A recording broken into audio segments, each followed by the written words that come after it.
Welcome to the Healing for Male Survivors podcast. This is a podcast for male survivors of sexual abuse and assault, whether as a child or as an adult. Know that you are not alone and the abuse was not your fault. My name is Mike Chapman. I'm a certified recovery life coach and also a survivor. Let's find hope and healing together. And welcome to a special edition of the Healing for Male Survivors podcast, part of Polar Life Consulting. This is Mike Chapman. For Memorial Day, I thought I would read a post, something I shared within Husband Material. They had something called the Spring Story Challenge during the month of April, and I decided to participate twice. One I've already read. That was my Easter special, and this is the second one I shared, which is the Memorial Day special. So I'm going to go ahead and read it. However, we are live, and I do have an audience, and if you would ever like to join us live on future podcast episodes, you can learn more about how to do so at polarlifeconsulting.com/live. This is Husband Material Leaders Retreat 2024. That's how I titled it. I wanted to share with you what happened one evening while I was attending the Husband Material Leaders Retreat at the end of March 2024.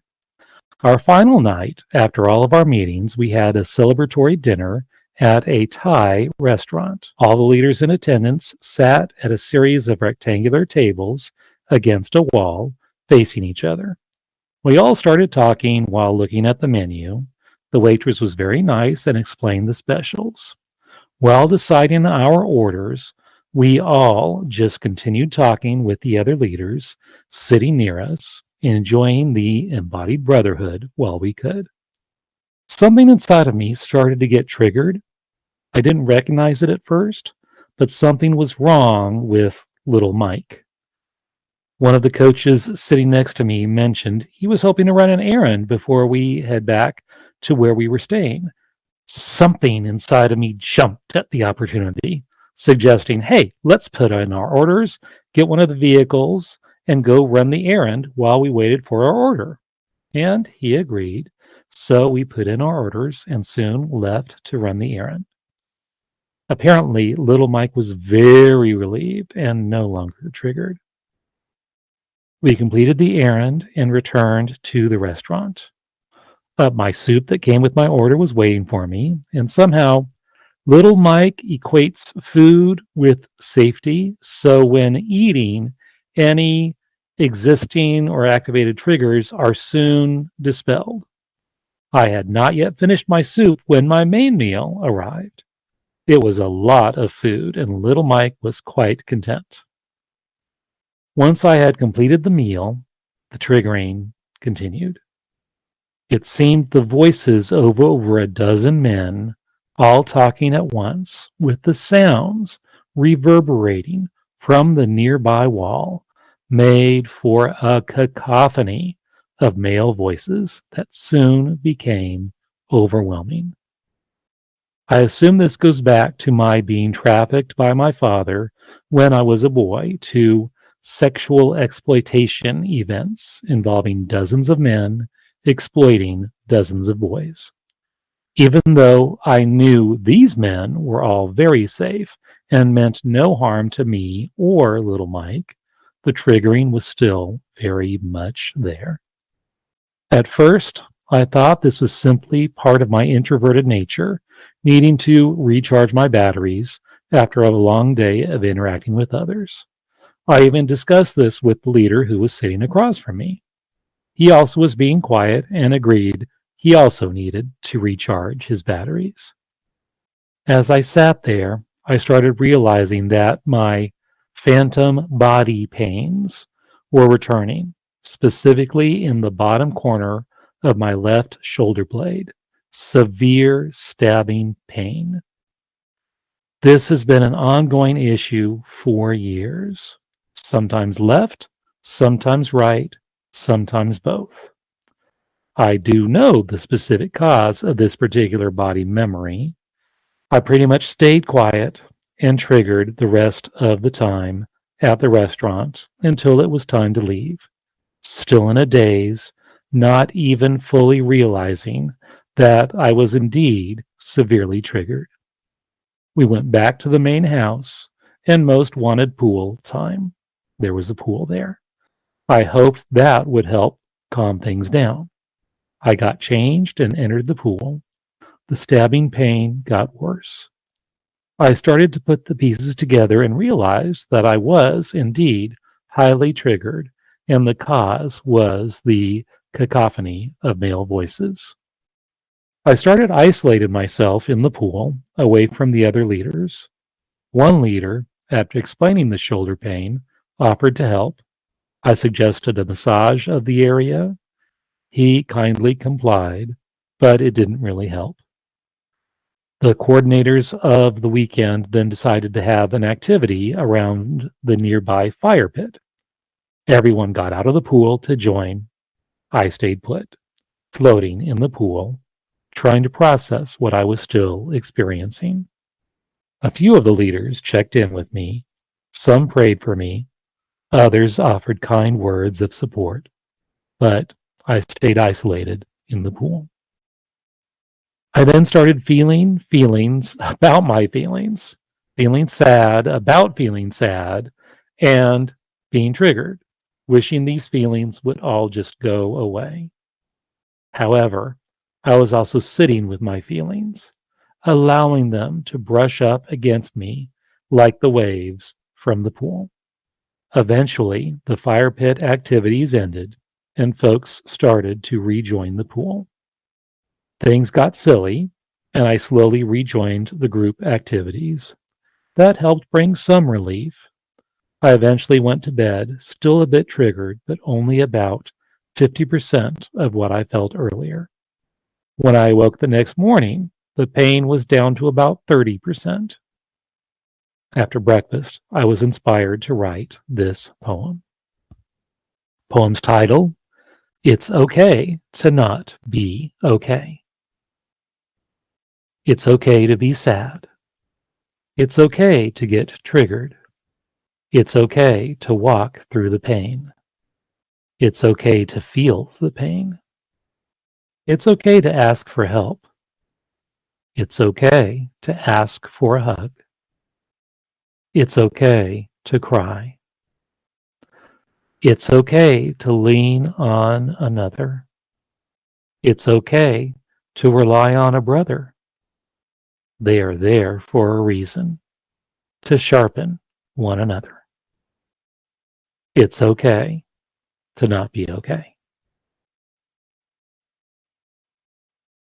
Now let me open it up to my audience who are here. If you have any questions or comments about my story, feel free to put that in the Q&A. And like all episodes, we will allow you to be as anonymous as you wish. If you want us to say your name, you need to manually type it in with your question or comment.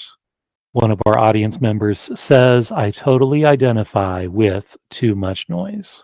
Yes, noise can be very triggering. And for me, it wasn't just too much noise. It was male voices, a bunch of them, all at the same time. And it just overwhelmed my system. Though too much noise can also do it, or very loud noises. I've attended recovery groups where they have music extremely loud. And once it got so loud, I got totally triggered and I had to leave, which is really sad because it's a recovery group. Complained about it. They didn't really fix it. Whoever was in charge of music liked it at that level, but it was extremely loud. And yeah, that was not good. So there's another comment. Another person says, I was taken to a very different place while you were talking about how you were triggered. Not at all relatable. I still marvel at the level of connection you have with little Mikey. Yeah, it took some doing to get there. One thing, and I can use this as a link, is the older brother coaching that concept that Drew from Husband Material recommends, and he has a whole podcast episode on that. I will link to that in the show notes. Then the same person says, I'm still trying to figure out how I got there. Yeah, understand. Thanks for sharing. I also did want to say that now I did not state this in the story, but I'll go ahead and share it here. The phantom body pains, and I've talked about this within HM with some of the guys, especially I believe in coaching calls, but I know where that shoulder blade pain is from, and I have felt it since my mid-20s, I believe. So I've had this for years and years, mid to late 20s. I finally figured it out that when I was trafficked, that if an adult male was coming from behind me and doing his thing, he would grab my shoulders to bear down, and then he would rest his thumb or both thumbs on the corners of the shoulder blades. And right side is what hurts most of the time. Sometimes it's left, sometimes it's both.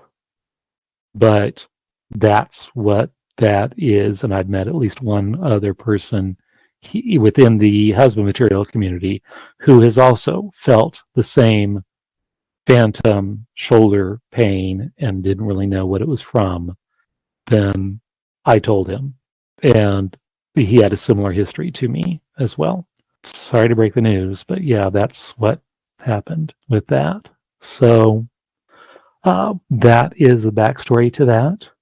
And so to honor Memorial Day, remember that little boy, that little child inside of you who got so much of that hurt and wounding, and find a way to honor him. And ideas for that will be in that podcast episode I will share in the show notes. Remember that little boy.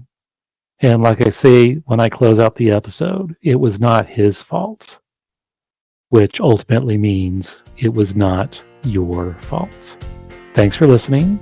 Join me next time on the Healing for Male Survivors podcast. If you would like to learn more about my coaching with Polar Live Consulting, where I provide one-on-one coaching and group coaching, both with a focus on healing for male survivors, reach out to me at polarliveconsulting.com. That is Polar spelled Polar. I would love to hear from you. I want to hear your story. If you would like your story featured on this podcast, contact me via my website. If you like this podcast, please rate and review, because that's how other people can find me, and I really want to spread this message of healing and hope to others. And remember, you are not alone. Healing is possible, and the abuse was not your fault. Let me repeat that. The abuse was not your fault. See you next time on the Healing for Male Survivors podcast.